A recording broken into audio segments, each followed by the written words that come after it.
वसुदेव सुतं देवं कंसचाणूरमर्दनं देवकी परमानंदं कृष्णं वन्दे जगद्गुरुं कृष्णं वन्दे जगद्गुरुं कृष्णं वन्दे जगद्गुरुं। श्री जगन्नाथपुरी में मणिदास नामक एक माली रहता था। फूल और फूलों की माला बेचकर मणिदास कुटुंब का पालन करता था। लोक दृष्टि में अशिक्षित होने पर भी मणिदास सच्चा शिक्षित था। सच्चे शिक्षित के दो लक्षण प्रधानतया होते हैं, दीन दुखी प्राणियों पर दया करना और पाप छोड़कर भगवान का भजन करना। भगवान के दरबार में वही बड़ा है जो दुष्कर्मों का त्याग करके भगवत स्मरण करता है तथा संसार के सब प्राणियों को भागवत का स्वरूप मानकर सबकी निस्वार्थ सेवा करता है, अपना कर्तव्य समझता है, चाहे वह संसार की दृष्टि में दरिद्र, तिरस्कृत और पतित ही क्यों न हो। मणिदास अपनी थोड़ी सी आमदनी का ज़्यादा हिस्सा गरीबों की सेवा में, भूखे प्राणियों के पेट भरने में लगा देता। बचे खुचे पर अपना ही कुटुंब का निर्वाह करता और अपने मन और जीव को भगवान के भजन में लगाए रहता था। इससे वह सभी स्थितियों में सुखी रहता। अपना सर्वस्व भगवान को सौंप देने वाला निश्चिंत होकर निश्चित आनंद का भोग न करे तो दूसरा कौन करे। कुछ समय बाद देव की प्रेरणा से मणिदास के एक एक करके सभी स्त्री पुत्रों का देहांत हो गया। मणिदास इसे विपत्ति समझकर घबराया नहीं। उसने इसको ईश्वर का आशीर्वाद समझा और इसके लिए ईश्वर का धन्यवाद करता हुआ मन ही मन कहने लगा, आहा, दयालु प्रभु ने बड़ी कृपा की है, मेरा सारा बोझ हल्का कर दिया। स्त्री पुत्रों को अपना मानकर मेरा मन उनमें फंसा रहता था। श्री हरि ने मेरे कल्याण के लिए अपनी चीज़ों को वापस ले लिया। हे जगदीश्वर, आपकी दया को धन्य है। मुझे आपने दुनिया की गुलामी से छुड़ा लिया। मैं आज तक विषयों का दास था, मोह मदिरा के नशे में परम प्रेममय, परम दयामय प्रभु की सेवा को भूल रहा था। आज आपकी अपार कृपा से मुझे कर्तव्य का ज्ञान हो गया। प्रभु, अब आप आशीर्वाद दीजिए जिससे मेरे शेष जीवन का प्रत्येक पल केवल आपकी सेवा और गुण नाम संकीर्तन में बीते। क्या सुंदर भाव है। ऐसा पुरुष या स्त्री जगत के भोगों की, स्त्री, स्वामी, पुत्र, कन्या, धन, वैभव, यश, कीर्ति, जीवन, मृत्यु आदि की प्राप्ति में उन सब वस्तुओं को प्रभु की संपत्ति समझकर उन पर अपना स्वामित्व या ममत्व न जमाकर ईमानदार और कर्तव्यपरायण सेवक की भांति उनकी निस्वार्थ भाव से सेवा और संभाल करते हैं एवं उन सब पदार्थों के अपने पास से चले जाने पर प्रभु की चीज़ें प्रभु के पास चली गई। अब प्रभु ने हमारे लिए जो दूसरा कार्य नियत किया है वही करना परम धर्म है। ऐसा मानकर परम संतोष आनंद के साथ प्रभु भजन में संलग्न रहते हुए प्राप्त कर्तव्य का पालन करते हैं, वे ही पुरुष या स्त्री वास्तव में भक्त कहलाने योग्य हैं।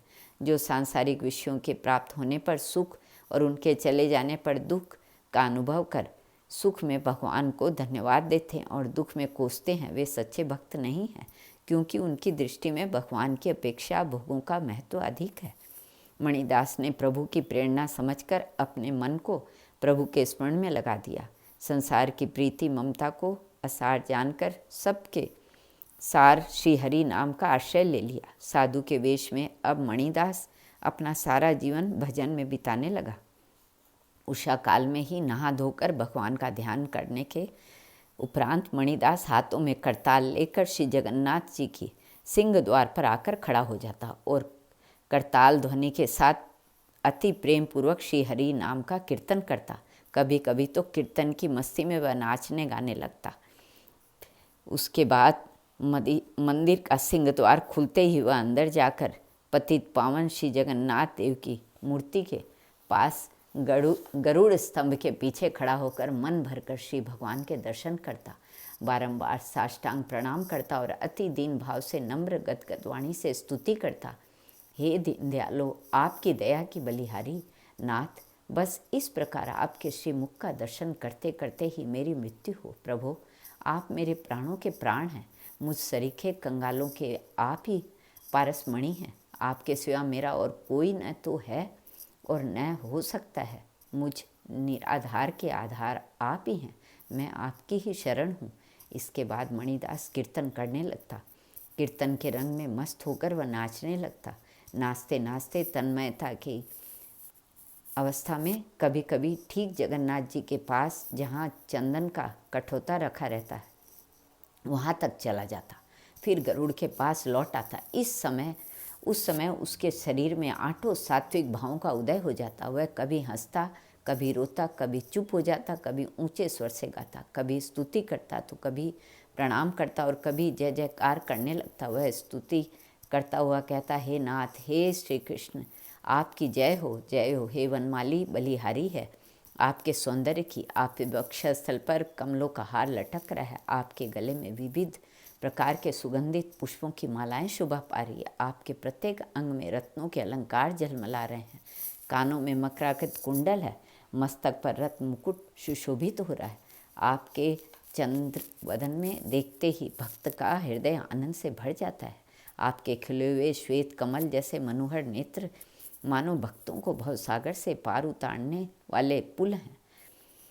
आपके दोनों हस्त कमल समस्त जगत का अशेष कल्याण करने में लगे हुए हैं। आपके धारण किए हुए शंख चक्र गदा आदि को देखते ही नेत्र शीतल हो जाते हैं। भक्तों की रक्षा करने में सदा व्यग्र रहने वाले तथा सुदर्शन चक्र से सुशोभित आपके कर कमलों का आश्रय करने वालों को कोई भय नहीं रहता। हे प्रभु, आपके अभय प्रद चरण पद शरणागत के समस्त पापों को दूर करते हैं। मैं इन चरण कमलों का त्याग करके दूसरे की शरण नहीं जाऊंगा। हे स्वामीन, मैं आपकी शरण में पड़ा हूँ, अतएव आप मुझ पर कृपा करें। हे दीनबंधो, अब मुझे अपनी सेवा से, अपने दासत्व से कभी वंचित न करना। यूँ कहते कहते मणिदास उन्मत्त की तरह नाचने गाने लगता। उसकी कीर्तन और करताल ध्वनि से सारा मंदिर गूंज उठता। इस प्रकार मणिदास जगन्नाथ जी के सभा मंडप में नित्य नाचता गाता और आनंद करता।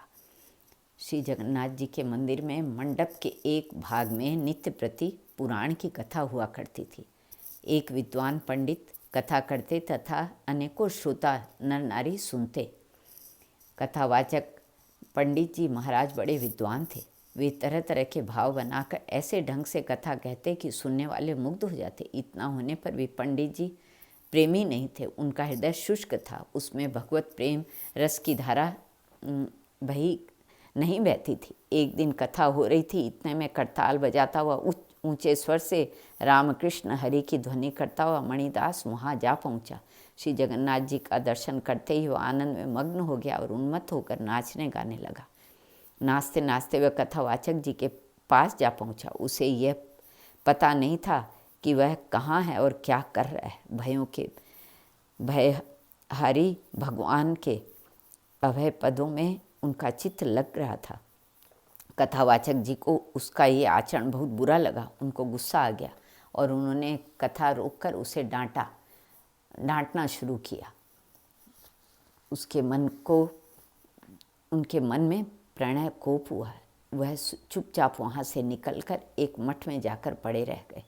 उसने मन ही मन कहा, प्रभु के सामने यदि मुझे प्रभु की कथा कहने सुनने वाले मारते हैं और मैं क्यों जाऊं, वहाँ क्यों जाऊं, शायद प्रभु नहीं चाहते हों।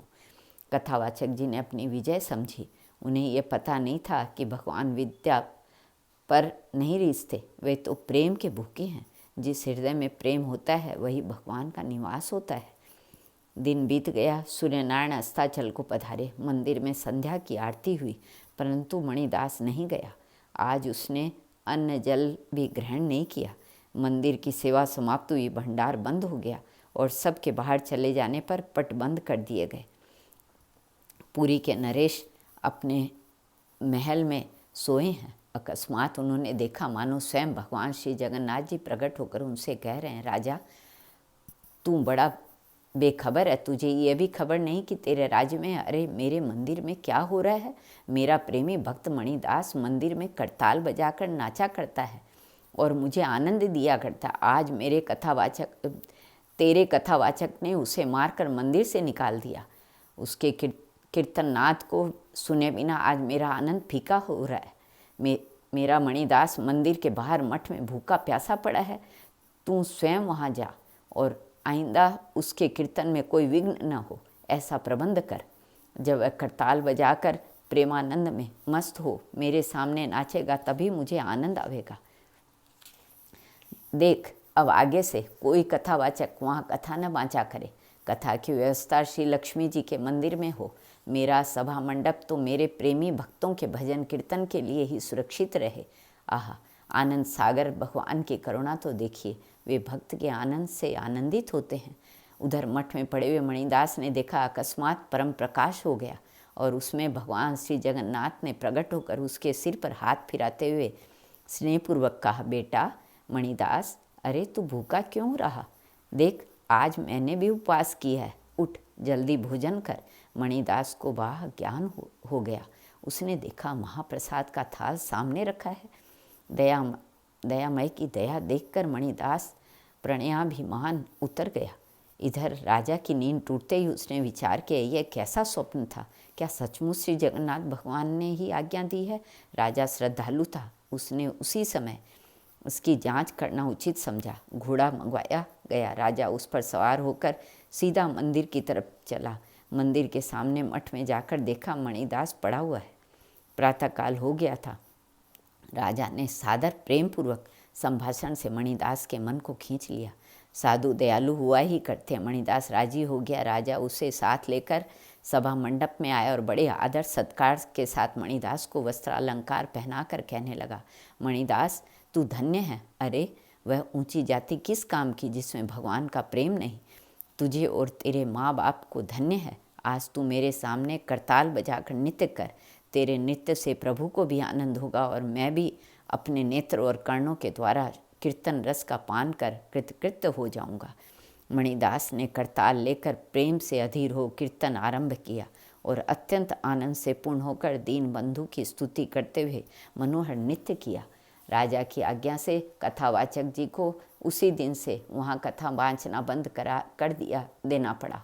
मंदिर के नेतृत्व कोण में स्थित श्री लक्ष्मी जी के मंदिर में कथा की व्यवस्था कर दी गई, जो अब तक चालू है। सभा मंडप भक्तों के प्रेम पूरित कीर्तन नृत्य के लिए खुला छोड़ दिया गया।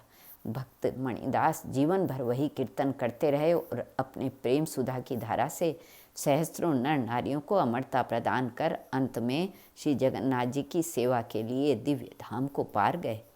बोलो भक्त और भगवान की जय। श्री कृष्ण।